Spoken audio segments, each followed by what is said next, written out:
Next up, we have Fighting Unknown by FireLake, featured in the S.T.A.L.K.E.R Clear Sky soundtrack.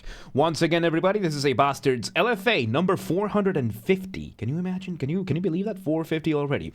I'm a professionally trained musician, a composer, and my objective here is to explain things in a way so that you don't have to be one to understand what's happening here musically. So, if you like the sound of that, make sure you're following the channel, subscribe to the channel, whatever term you want to use, like the video, share the video, leave a comment, turn on notifications, become a member. I have a full spiel for members and schedules and all that at the end of the video. Just stick around for it. Disclaimers showing in your screen right now, so pause the video if you want to read it in full. Other than that, let's do this. Let's do this. Fighting Unknown, let's go. Naylor will be today.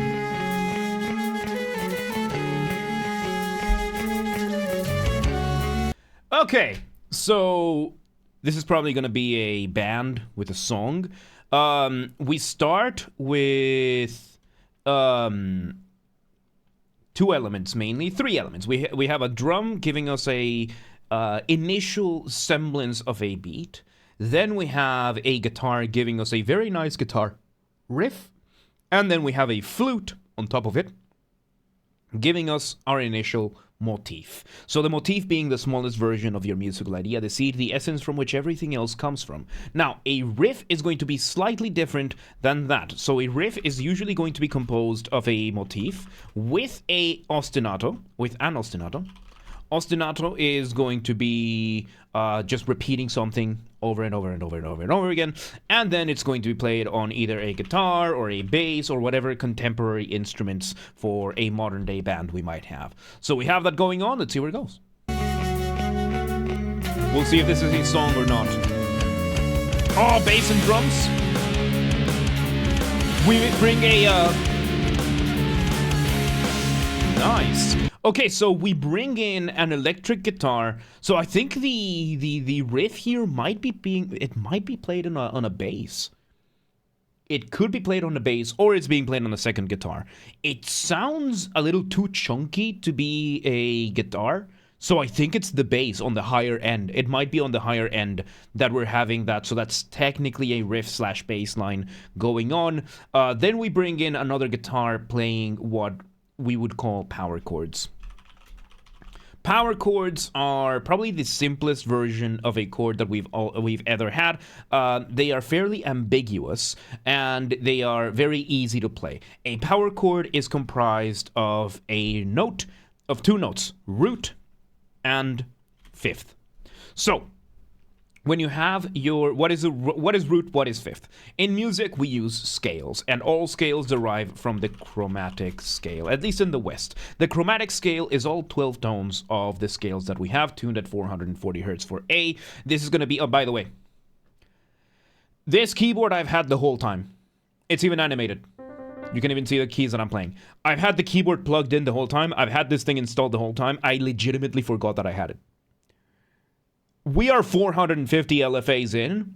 I just realized this week that I could actually use this. And I could actually set it up and everything. So I fully expect your roasting me in the comments. I fully expect you to roast me in the comments for this, because I legitimately forgot that I even had this. So anyway, so root and fifth. So chromatic scale is all black and white keys on the keyboard. And then out of those 12 notes, you usually pick 7 based on specific formulas in which you then get your scale. So let's say we have the scale of C major. And the scale of C major is going to be notes 1 through 7. So let's just do both numbers and letters, right? So 1, 2, 3, 4, 5, 6, 7. Then we'll go back to 1, which is your octave. In C major, that would be C, D, E, F, G, A, and B, which loops back to C. So the root note is going to be the first note of whatever scale you are using. And in this case, it will be C. And then the fifth is going to be the fifth note in the scale. 1, 2, 3, 4, 5 is therefore G. So if we bring C and G together, we get this chord. It sounds very steely, very ambiguous, because if we were to include the third, we would have, in this case, C major. If we were to have E flat, we would have C minor, which give the tone of whether or not it's bright and happy or darker and sad. However, if you remove the third and you just have root and fifth, you just have this really cool thing, and in the guitar it's very easy to play, and you can apply this for pretty much other combinations, right? It doesn't have to be just the first note on the scale. You can do this relatively speaking. So if we were to say, okay, D is going to be our root, so if we count 5 from D, 1, 2, 3, 4, 5, that is D and A, gives us the same formula. F and E and B. Now, F and C. So you can have these fifths, and when it comes to electric guitars, the power chords, these root and fifths, work very nicely with distortion. They work very, very nicely. It adds a lot to the sound, and it gives you a lot of versatility, and it doesn't get in the way of your motifs or of your riffs. And you can make riffs out of them. So yeah, there you go. We're having that, and then we're having the flute repeating, plus the, I think it's a bass. Let me hear a bit more.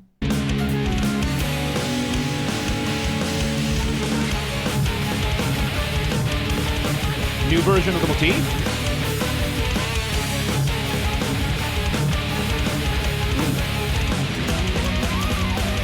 Okay, so it sounds like we went for a heavier sound over here.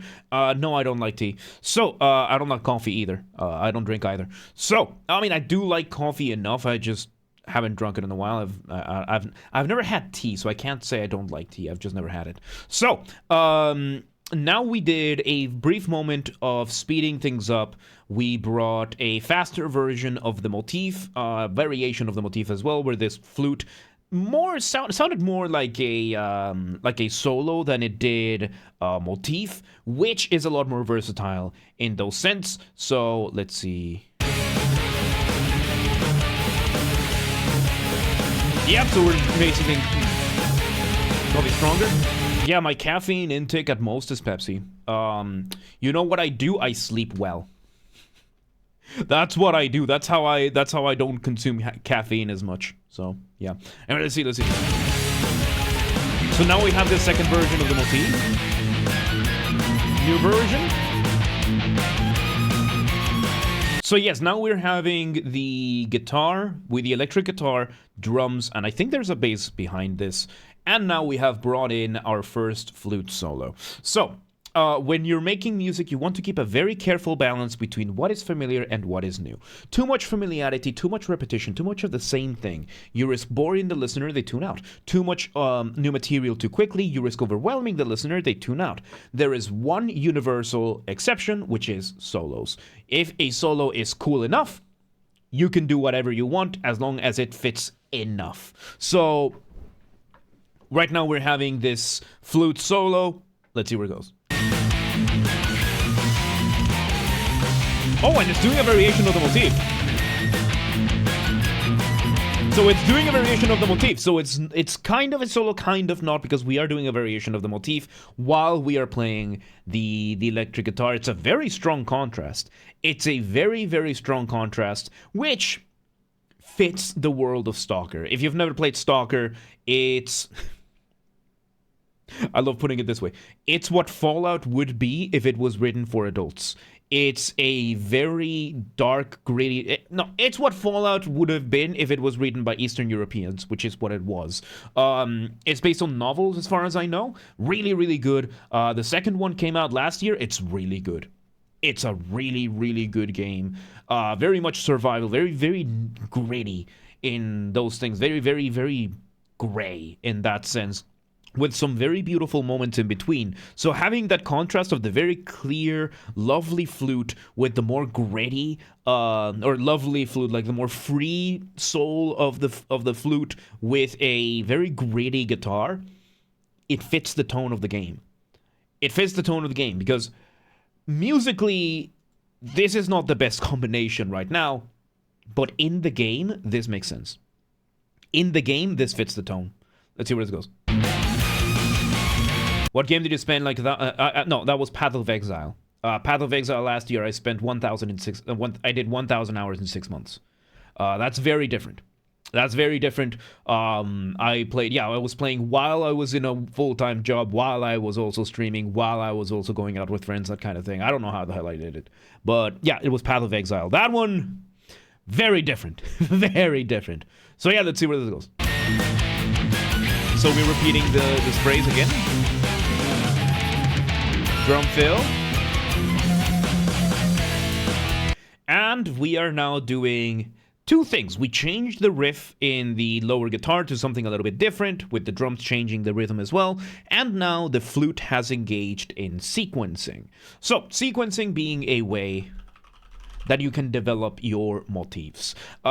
Sequencing is when you take a melodic shape and you repeat it, just starting it from a different spot in the scale. So we take our ever so trustworthy C major motif.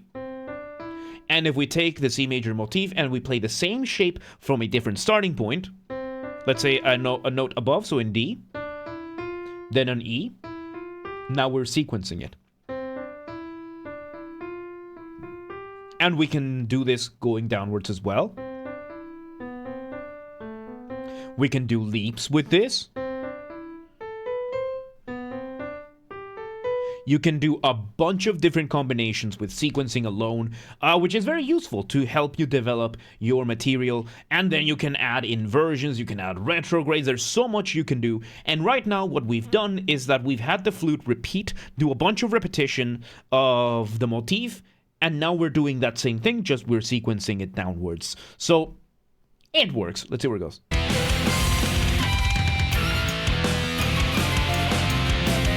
Very big contrast with the band going below.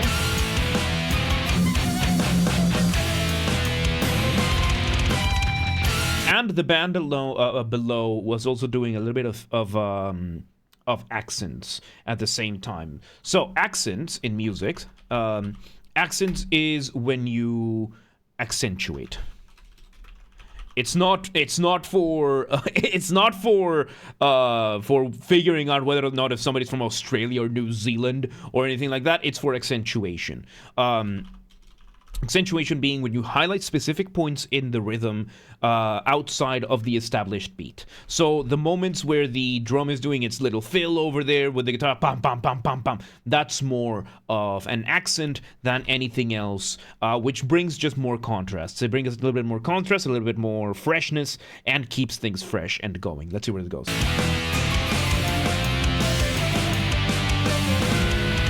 Now the guitar's going upwards. We change chords. Ooh. And the flute is doing a tremolo. Ooh.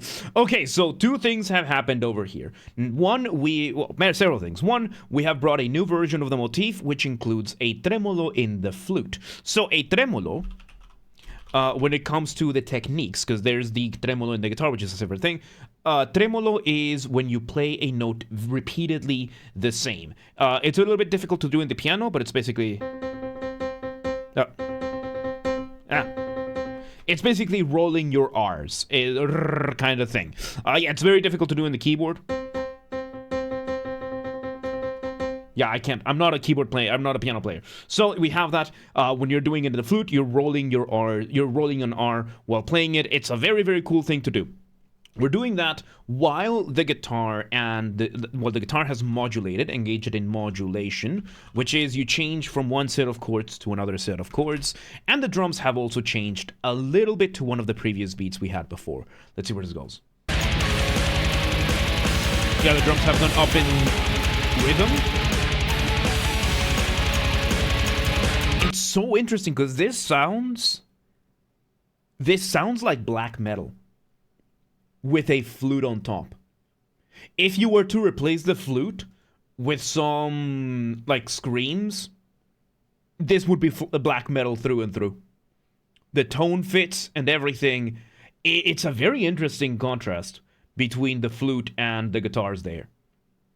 Very, very interesting. But yes, we're having the drums engaging. So if you look at a drum kit, the drums are doing what is called a double bass. or a double kick. Let me find a drum kit. Here we go. So if you look at this drum kit over here, you can see that there are 2 bass drums with the kick, which means you can do both at the same time in the lower drums. There are other setups that allow you to do this with just one kick drum, but fancy drummers do this if they can afford it, which the one in this picture can, because each one of these cymbals will range anywhere between $300 to $1,000 each. Instruments are expensive. So we're having that going on, which accelerates the rhythm of the drums. Let's see where it goes.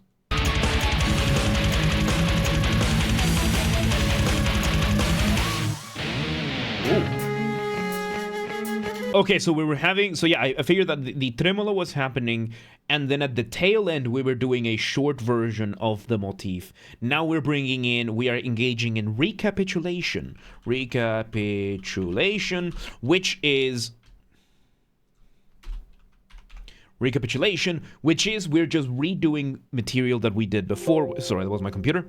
Which is exactly what is happening, excuse me, over here. Yeah, we're playing the exact same thing. Also, the bass is... Oh, we have... So... Okay, so it is a clean guitar. It's just the tone was very similar to a bass. But yeah, it is a clean guitar after all. Let's see.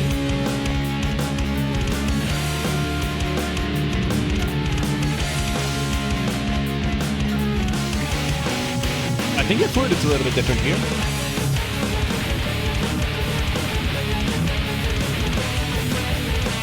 So the flute now is engaging in arpeggios. Arpeggios being arpeggios. And what's a dirty guitar? No, clean guitar just means that you have an electric guitar with no effects. Otherwise, it could have distortion, it could have it could have drive, it could have crunch, it could have other sorts of effects.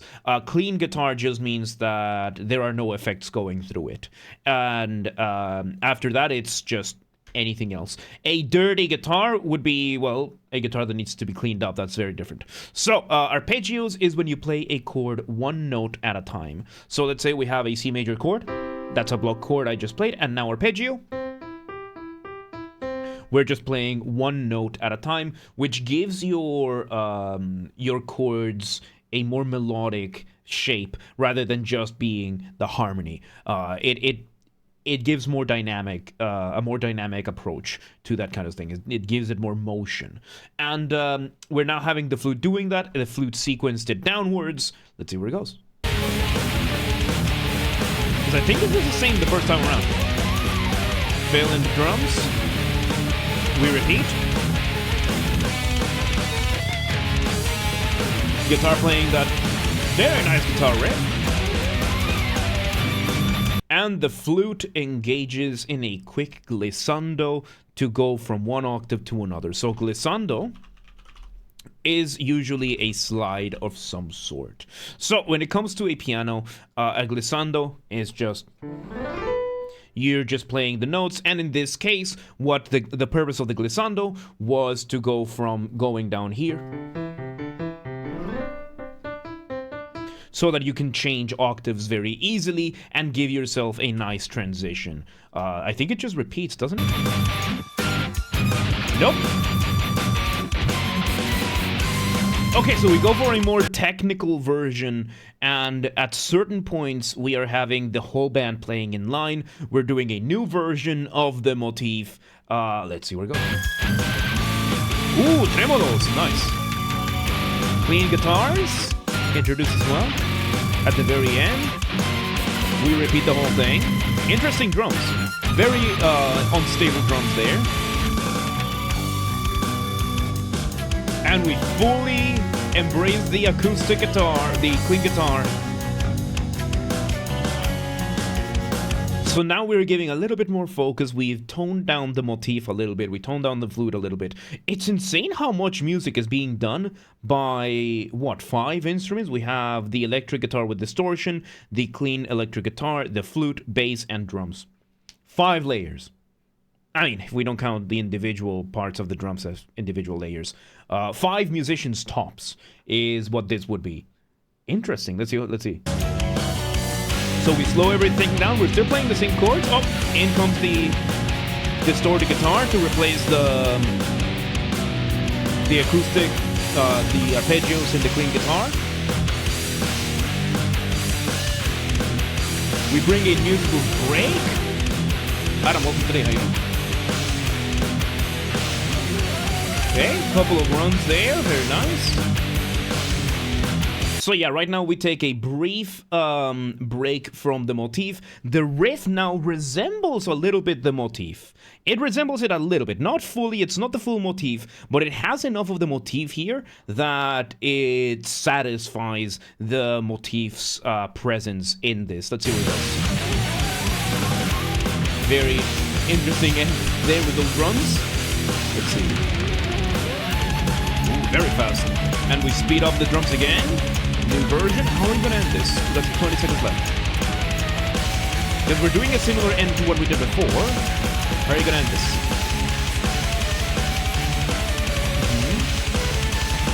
Another run with some tremolo. And alright, and there you go. We do one more run. We kind of ended in the middle of a measure. We just have it run one. No, it was kind of like in the middle of the phrase. Not so much the phrase, the measure, but the middle of the phrase. One last run upwards. It echoes out, and there you go. And that's the piece. Within S.T.A.L.K.E.R, this fits. Especially if you're in a fight scene in S.T.A.L.K.E.R, if you're in the middle of combat in this place. It fits the game. It fits the game. Alright, so there you go. That was Fighting Unknown by FireLake from the S.T.A.L.K.E.R Clear Skies soundtrack.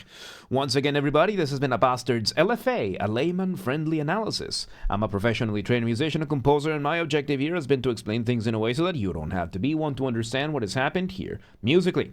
So, if you're watching this on the YouTube video archive thing, thank you for watching. Make sure you're following the channel, subscribe to the channel, whatever term you want to use. Like the video, share the video, leave a comment, turn on notifications, become a member. Once again, everybody, if we somehow hit 10,000 subscribers on YouTube before Christmas of 2025, I will take a single fan fiction of the choice of the community, and I will fully produce, record, and voice act an audiobook for it. We have a member who offered to do a Discord Nitro giveaway. If you want to offer anything, or if you have any ideas for me to do, just let us know, comments, or reach out, whatever you want. Let's make it happen. It's an actual real possibility that we might hit 10,000 before Christmas, which is mind-blowing to me. Thank you, everybody, for being here, for subscribing, and for sharing and everything. I do not take this for granted. I am grateful every single day that I get to do this at all, and that any of you even like it to begin with. It's awesome. This has to be achieved through legitimate and honest means only. No account duping, no botting, no alt accounts, no buying followers, nothing like that, no rat behaviors. Go share the videos, the streams with your friends, with your families, with your family's friends, with your friends' families. Those are two distinct concepts, by the way. Use the hype function on YouTube. I don't know how it works, but we have a group on the Discord that does, so go check it out. Link down below. Go coordinate with them.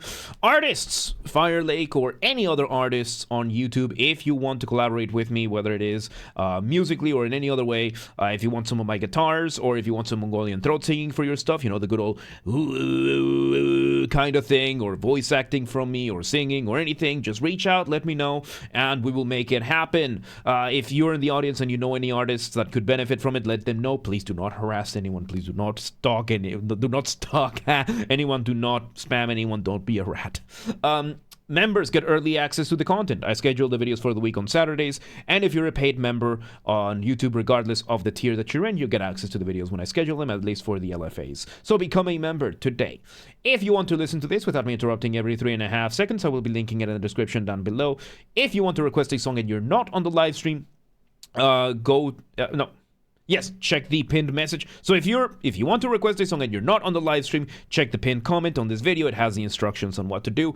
And if you want to request a song and if you want to catch the streams when they happen live, we aim for Monday through Friday, 6 p.m. Central European Time. If you're not in Europe, do not worry. You have the full up-to-date streaming schedule showing in your local time zone in both Discord and Twitch. So if you live in the useless loop Australia and you're like, yeah, but what time is 6 p.m. in Hungary? I don't live there. Don't worry. Just go to the Discord or the Twitch and they have the schedule showing in your local time zone. Why can't I speak right now? God.